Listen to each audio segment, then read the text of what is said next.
Hey guys, welcome back to the Cult Classic Cage Show, and today we have to have an honest conversation that's gonna make a lot of people on Twitter mad.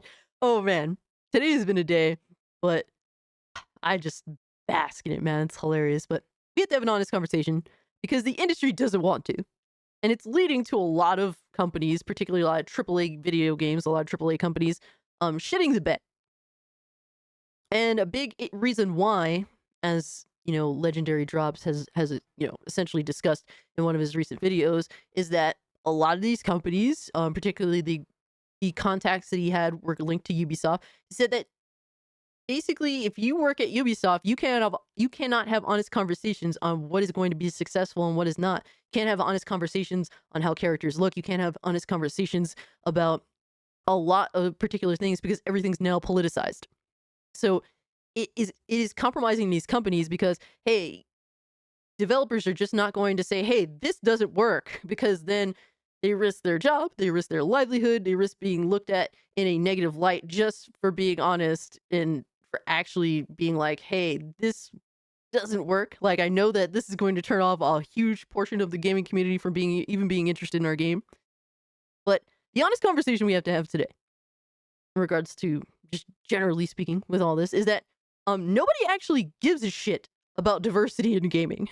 And a lot of like people that want you to think otherwise, a lot of them for some reason, tend to jump into the pockets of these mega corporations that all they do is virtue signal. They do what thinks is going to make them money. That's why these corporations, these AAA developers are pushing diversity in their video games, DEI and all that. It is not genuine. It is forced. It is on the guise of, hey, if we do this, it'll attract more people to wanting to give us money. That's literally all it is. It's corporatized. It's corporatization, and the issue is that it's politicizing everything from from essentially every angle of the situation. But nobody actually gives a shit about inclusivity, especially gamers, let alone these companies that want to stand on a soapbox while they have no problem getting, a little child in a third world country to slave over making whatever it is that they want to sell to you. But yeah, guys, this is from Tech for Gamers. This came out a couple days ago. Over 95% of players don't consider inclusivity important in gaming. And this is something that's discussed, like inclusivity, DEI, all this is discussed so much in the space, like all the time. But what we have to have the conversation on is this, that nobody actually gives a fuck. And I think that more people need to have this conversation because not enough people are. Like, if you do happen to care, if this is a focal point, then obviously I support you having a say in this. I support other people who don't care also having a say in this. It's important to assess how many people actually give a fuck about this shit so it could, send feedback to these companies so that, hey, they could stop being on some BS and actually make things that we want. But this article is written by Abdullah Wasim, and he said, forced inclusivity is an enemy of creativity. And that's a fact, man. That has been shown time and time again. Now, this doesn't mean that everything that happens to include people, of different cultures and whatever, that doesn't mean everything is like, bad or something. Like, no, that's not the case. But they use Concord as an example in this article. And it's crazy how Sony was so blinded. They thought that Concord was the next Star Wars. That's how they genuinely thought about this video game. They thought they were going to make this, expand this into more than just a video game, into a franchise. And they couldn't be more blind to the fact that no one gives a fuck about Concord.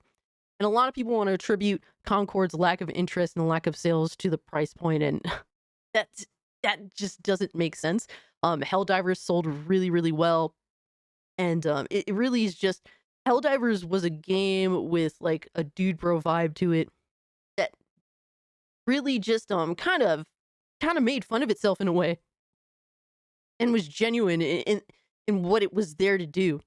Whereas Concord, man, it had like this corporate vibe of trying to push these fake ass agendas on people, and it was very obvious. It showed in all these characters, in the whole pronouns thing being included, it was clearly reeking of we're desperate for attention. We're desperate to be accepted. This is what people that actually don't know anything about what gamers want. This is what they say is going to make us more money, so we're just gonna follow along with that. And they got they got backhand Sony got backhanded so bad on that, but it's just crazy how blind these companies are because they can't have honest discussions, man. But we can have honest discussions here, unless someone tries to cancel us, I guess, but whatever. The story highlight. A recent poll indicates that over 95% of players don't care about inclusivity in games. Forcing inclusivity into video games has been a known culprit leading them to failure. Diversity, equity, inclusion, DEI has become an unfortunate trend that's gradually been gaining more pace. And when they talk about DEI, it is essentially, yes, it being forced and it feeling unnatural and it being this corporate grift or graft, we should say, because, people want to throw like grift out there or grifter out there and they don't actually know what that word means. It's like they learned it this year and it's a way to sort of discredit people that they don't fundamentally agree with. So they just throw it out there. They didn't even bother to look up the term. Forget, you guys need to, the people that misuse that term need to look up what that means, let alone learn what a grafter or a graft is. Okay, so I'm on a whole other level from some of these clowns that are, detractors that hate me. But they go on to say inclusivity is an unfortunate trend that has picked up in the industry over the past few years. While having characters of different origins isn't anything bad, forcing a narrative is, and I completely agree with that. I mean, for example, I think a great game, one of the greatest games last Generation 2 release is Red Dead Redemption 2. And that's a game where, you're a part of a group and that group happens to be quite diverse in nature, from having men and women to people of different races. And they all came together and they were this very interesting group that naturally, through great storytelling, through great character development, grabbed all of our attentions and we cared about these characters and we lived through their lives. And Red Dead Redemption 2 had this great way of making us care and appreciate.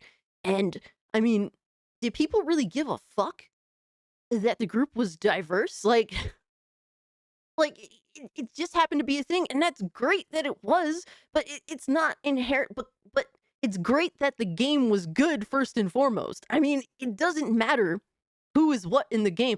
It's just, is the game compelling? Are the characters compelling? Is the narrative compelling? That was what was important fundamentally. The group itself being diverse has no positive or negative standpoint to the game being great. It just happened to be a thing, and people welcome that if it's a thing, because guess what? These are great creators that actually knew what they were doing, and we just let them cook like that, what they were cooking. It's not like Concord where these motherfuckers were cooking fucking you know month old. They were literally cooking month old McDonald's by throwing it in a microwave. Like, this is not cooking, guys. This is trash. Concord is trash. Red Dead Redemption 2 is some real home cooking, baby. Like, that's the kind of cooking we want in video games. And if it happens to be diverse as well, hey man, it's cool. It's not a positive or negative. It's just there and it happens to be a part of a great game. So we salute that either way. But to continue, most fans share the opinion as 95% of gamers voted they don't care about inclusivity in gaming in a recent poll. Why it matters. Inclusivity has emerged as a proven culprit that ruins an entire game. We have had some clear examples over in the past few years, including Concord, Suicide Squad, and more, and the backlash from the fans was quite apparent. And I think that, when it comes to these games, like, the forced DEI shit is one of many things surrounding these games. But I think that a lot of game developers and creators, first off, need to get to stepping if they aren't actually good at their job.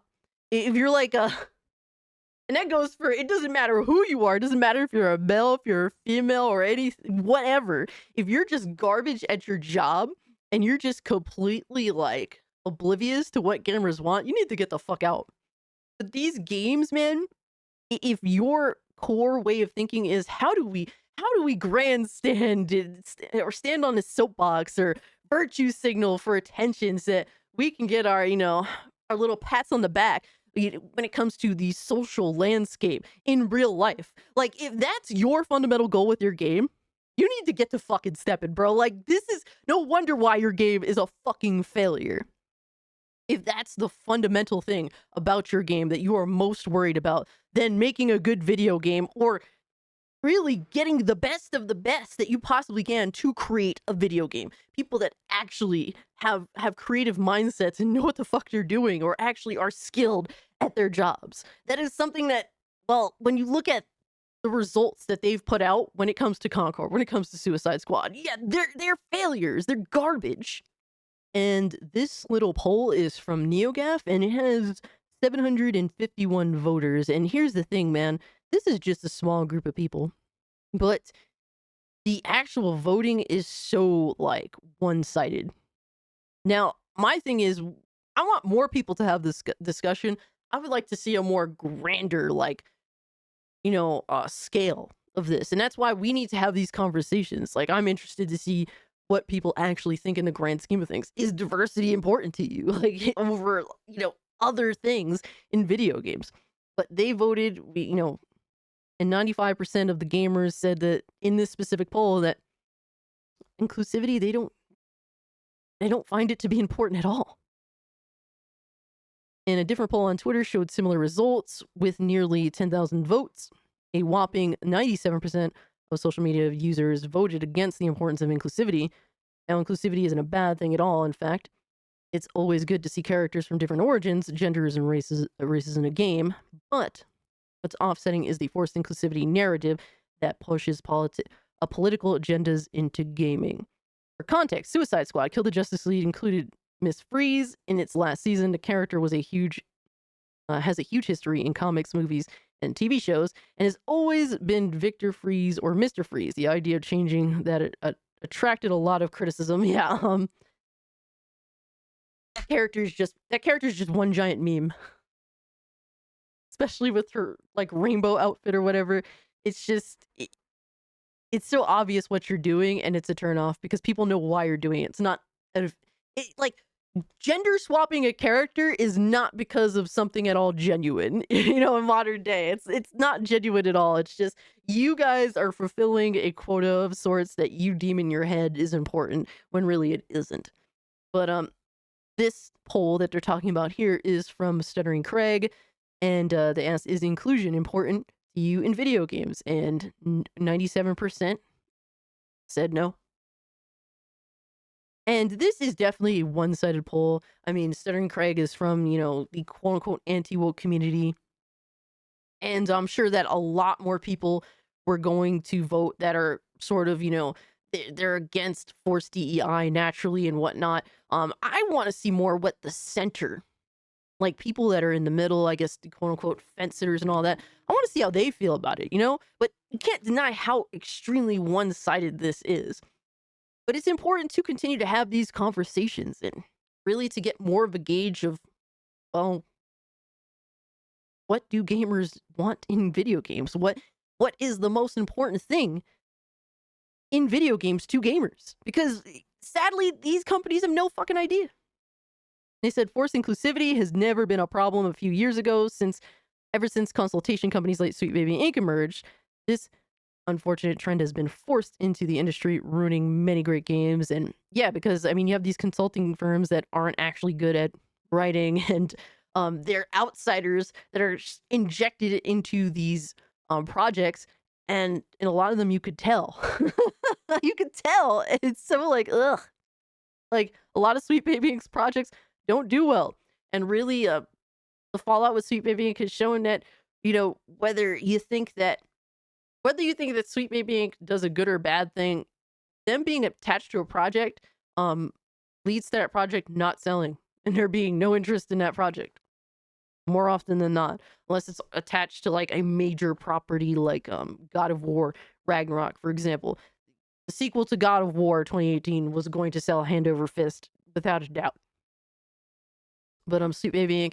has a bunch of notable names working with it, including Sony Santa Monica, Xbox Game Studios, Warner Brothers, Ubisoft, and more. The influence is quite visible in their recent titles as well. Square Enix should be appreciated or being pulled out of the list. And yeah, like people, like these companies are realizing that's how it goes to show. Like, you think that these companies actually care about this shit, and they don't. Like, they don't. You know why?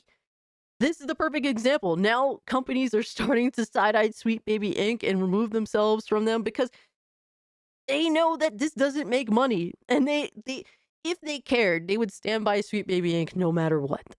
Right? And they don't. So eventually this is going to happen more and more. Sweet Baby Inc. is now deemed as cancer in the industry.